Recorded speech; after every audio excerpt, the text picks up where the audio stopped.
திருச்சிற்றம்பலம். என்னாருடைய சிவனையை போற்றி, எந்நாட்டவருக்கும் இறைவா போற்றி. அனைவருக்கும் வணக்கம். கன்னி ராசிக்குண்டான மார்ச் மாத பலன்களை பற்றி பார்க்கலாம்.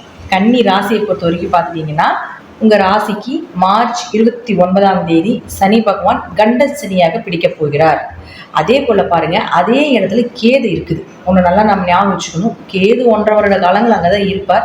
கடந்த 1.25 வருடங்களாக தடை, தாமதங்கள், மன விரக்தி, குடும்ப ரீதியாக பிரச்சனைகளை கொடுத்தாலும் கூட ஸ்பிரிச்சுவல் லைன், ஆன்மீகம் சார்ந்த விஷயத்தில் நல்ல ஒரு வளர்ச்சியை கொடுத்துருப்பார். நிறைய இறை வழிபாடு, தரிசனங்கள், சென்ற உடனே நல்ல ஒரு பாக்கியங்கள் கிடைத்தது, இதெல்லாமே கொடுத்துருப்பார்.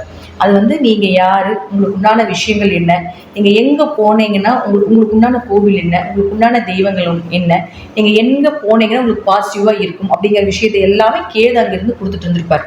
இப்போ உங்கள் ராசி அதிபதி புதன், அவர் தான் 10ஆம் அதிபதி. தொழிலை கொடுக்கக்கூடியவரும் உங்களுடைய கர்மா என்ன அப்படின்னு சொல்லக்கூடியவரும் புதன் தான். உங்களுடைய வளர்ச்சி, உங்களுடைய தன்மைகள், உங்களுடைய கேரக்டர் வைஸ் எல்லாமே இந்த புதன் தான் நிர்ணயிப்பார். அப்பேற்பட்ட அந்த புதன் இப்போ நீசம் பெற்று 7ல் இருக்கார்.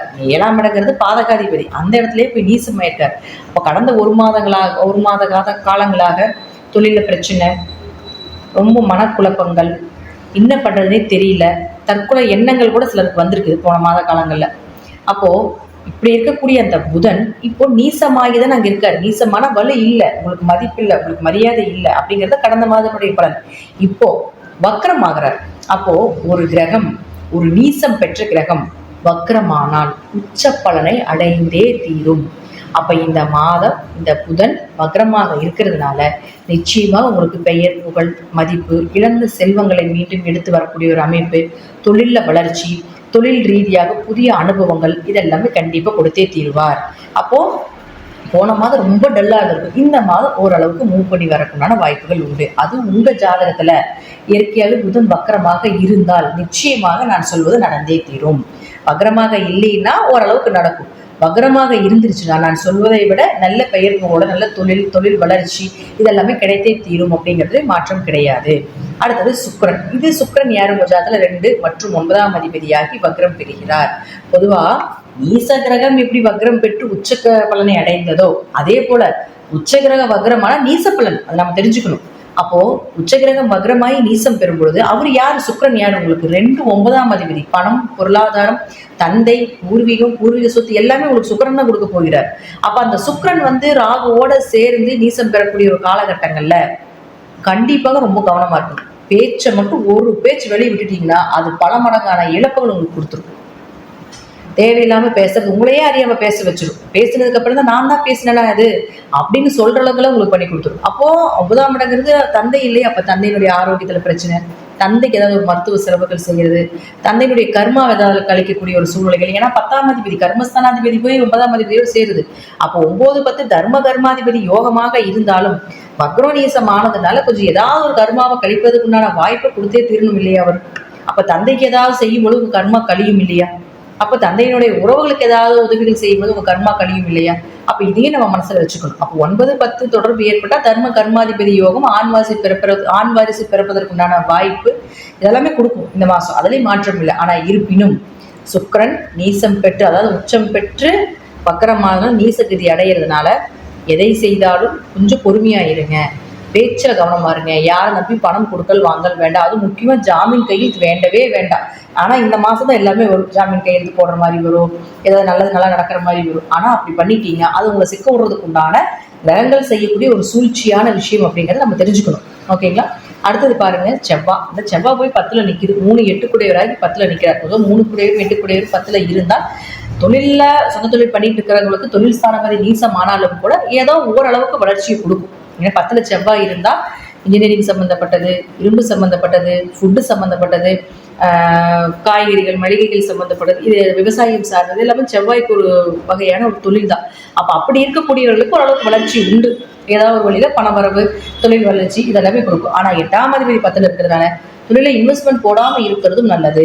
நிறைய மறைமுகமான விஷயங்கள் எல்லாமே உங்களுக்கு தெரிய வந்திருக்கும் அப்படிங்கிறது தான் உண்மை.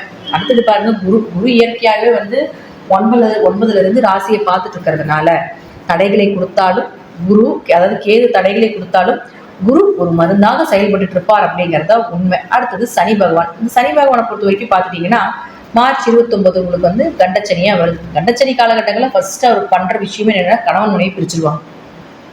திருமணம் சார்ந்த விஷயத்துல ஒரு மனக்கசப்புகளை கொடுக்கும். பார்ட்னர் போட்டு தொழில் பண்ணிட்டு இருக்கீங்களா, அதுல ஒரு விரிசல்கள் இதெல்லாம் ஏற்படுத்தி கொடுக்கும்.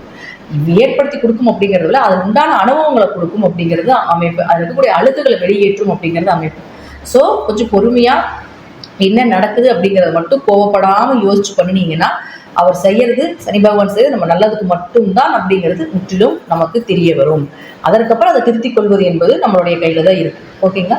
அடுத்தது பாருங்க, உங்களுக்கு சனி பகவானை பொறுத்த வரைக்கும் இந்த இடத்தில் 5 மற்றும் 6ஆம் அதிபதியாகி உங்களுக்கு 7க்கு போறப்போ கொஞ்சம் நேரடி பார்வையில் சிக்கும் பொழுது கொஞ்சம் நேர்மையாக இருந்து கொள்வது என்பது சிறப்பு.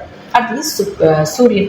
இந்த சூரியன் யார்? உங்களுக்கு 12ஆம் அதிபதி. இந்த சூரியன் விரயம், மனக்குழப்பங்கள், இம்போர்ட் எக்ஸ்போர்ட் பிஸ்னஸ் இதெல்லாம் பண்ணுறது சூரியன் தான். அவர் வந்து இங்கே உங்களுக்கு 6ஆம் வீட்டில் இருந்து கொஞ்சம் வெளிநாடு வெளியூர் பயணங்கள், பயணத்தினால ஒரு திருப்தி இதெல்லாமே கடந்த மாதங்களில் கொடுத்துட்டு இருந்திருப்பார். இப்போ அவர் வந்து 7ஆம் வீட்டுக்கு போகிறார் 14ஆம் தேதிக்கு மேலே. அப்போ 12ஆம் அதிபதி 7ஆம் வீட்டுக்கு போகிறது அப்படிங்கிறது அவ்வளோ சிறப்பு இல்லை. கணவன் மனைவியில் கொஞ்சம் கொஞ்சம் கருத்து வேறுபாடுகள் வர்றது, அல்லது வந்து கொஞ்சம் குடும்பத்து, இப்போது ஒரு சிலர் நம்ம இருப்போம், குடும்பத்தை விட்டு வெளிநாடு போகலான்னு இருக்கோம், குடும்பத்தை விட்டுட்டு பூர்வீகத்தில் குழந்தை குட்டியில விட்டுட்டு மனைவியில விட்டுட்டு நம்ம எங்கேயாவது வெளியூரில் வேலைக்கு போகிறோம் அப்படின்னு நினச்சிங்கன்னா இந்த மாதத்தை பயன்படுத்திக்கணும். அது ரொம்ப பயங்கர சக்ஸஸ் ஆகும். அது 14ஆம் தேதிக்கு மேலே குடும்பத்தோட இல்லாமல் குடும்பத்தை விட்டு வெளியே போய் வாழ்றதுக்கு உண்டான வாய்ப்புகள் அப்படிங்கிறது இந்த 14ஆம் தேதிக்கு மேலே வருது.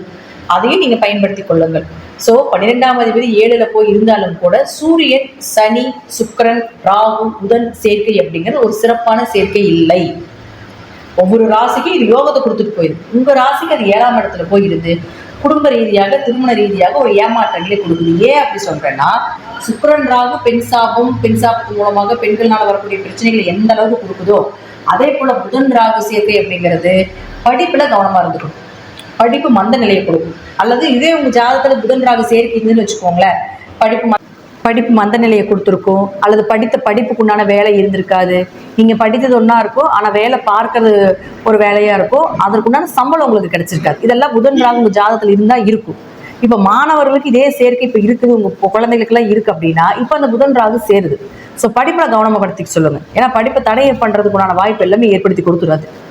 அப்போ வேலைக்கு போயிட்டு இருக்கீங்க அப்படின்னா நீங்க போற வேலையில உங்களுக்கு எல்லாம் மறதி ஆகுறது, அடுத்த கட்டத்துக்கு போக முடியாம போறது இதெல்லாமே ஏற்படுத்தி கொடுத்துருவார் புதன் ராகு சேர்க்கை இருந்தா. அப்போ சூரியனும் சனியும் சேர்க்கையாகி போய் உங்களுக்கு மீனத்துல போறது இல்லைங்களா? அப்ப என்ன ஒண்ணு, சூரியன் சனியும் சேர்க்கைனா கவர்மெண்ட்ல இருக்கக்கூடியவர்களுக்கு, அரசு அதிகாரிகள், அரசு வேலையில் இருக்கக்கூடியவர்களுக்கு எல்லாமே பிரச்சனைகளை கொடுக்கக்கூடிய ஒரு காம்பினேஷன். அப்ப யாரோட சேர்றாரு? இருக்கிறதுலயே பவர்ஃபுல்லான ஒளியே இல்லாம நிழல் கிரகமா இருந்து ஹீரோயிசம் பண்ணிட்டு இருக்கக்கூடிய ராகுவோட சேர போகிறார்.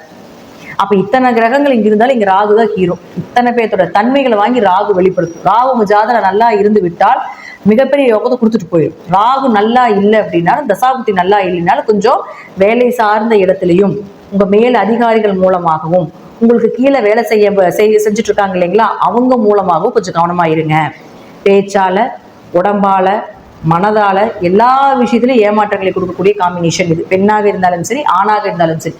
ஸோ அதனால இந்த மாதம் இது சார்ந்த விஷயத்துல கொஞ்சம் கவனமாக இருந்து செயல்படுத்துவது என்பது ஒரு சிறப்பான விஷயம். ஏன்னா 7 பாதகம்னு சொல்லணும். 7ஆம் அதிபதி அப்படின்னு சொல்லக்கூடிய குரு நல்ல இடத்துல இருக்கிறதுனால தெய்வத்தினுடைய கடாட்சம் உங்களுக்கு உண்டு. ராசியை பார்க்கறனால எவ்வளோ பிரச்சனைகள் தப்பித்து வரக்கூடிய ஒரு தன்மை உண்டு. அதனால இறை வழிபாடை கொஞ்சம் இந்த மாதம் கொஞ்சம் அதிகப்படுத்திக் கொள்வது என்பது ஒரு சிறப்பான விஷயம். திருச்செந்தூர் முருகனோ அல்லது முருகப்பெருமானோ அல்லது ஏதாவது ஒரு மகான்கள் வழிபாடையோ தொடர்ந்து இந்த மாதம் முழுவதும் தினமும் அனுதினமும் முடிஞ்சா ஒரு நேரம் விரதம் இருந்து அனுதினமும் வழிபாடு பண்ணிட்டு வந்தீங்கன்னால், தினமும் காலைல தீபம் ஏற்றி ஒரு நேரம் விரதம் இருந்து ஏதாவது ஒரு மகான் வழிபாடு செஞ்சுட்டு வந்தீங்கன்னா, இந்த 5 கூட்டு கிரக சேர்க்கை உங்களுக்கு பாதிப்பைகளை கொடுத்தாலும் பெரிய அளவுக்கு உங்களுடைய பெயர் புகழ் குறையாம பெரிய அளவுக்கு ஒரு அவமானத்திலிருந்து தப்பித்து உங்களை வெளியே கொண்டு வந்து விடும் அப்படிங்கிறத முற்றிலும் உண்மை. ஸோ கன்னிராசியை பொறுத்த வரைக்கும் இயற்கையாகவே ராசிக்குள்ள கேது இருக்கிறதுனால நிறைய பேருடைய தொடர்பு, நிறைய இறை வழிபாடுடைய தொடர்பு ஏற்படுத்தியிருக்கும். ஸோ அதை கண்டினியூவாக ஃபாலோ பண்ணி இந்த ஒரு மாத காலங்கள் இன்னும் அதிகமாக வழிபாடுகளை செய்யும் பொழுது பெரிய அளவுக்கு பாதிப்புகளிலிருந்து நம்ம தப்பித்துக் கொள்ளலாம். உங்கள் ஜாதகத்தை இந்த காம்பினேஷன் இருந்தால் மட்டுமே 100% பலிக்கும். காம்பினேஷன் இல்லை அப்படின்னா ஓரளவுக்கு நீங்கள் நினைத்ததை விட மிகப்பெரிய ஒரு பிரம்மாண்ட யோகத்தை நிச்சயமாக இந்த கிரகங்கள் ஏற்படுத்தி கொடுக்கும் அப்படிங்கிறது மாற்றம் கிடையாது. நன்றி. இது ஒரு நல்ல பதிவில் சந்திக்கலாம். திருச்சிற்றம்பலம், தில்லையம்பலம், ஸ்ரீ நரசிம்ம சரணம்.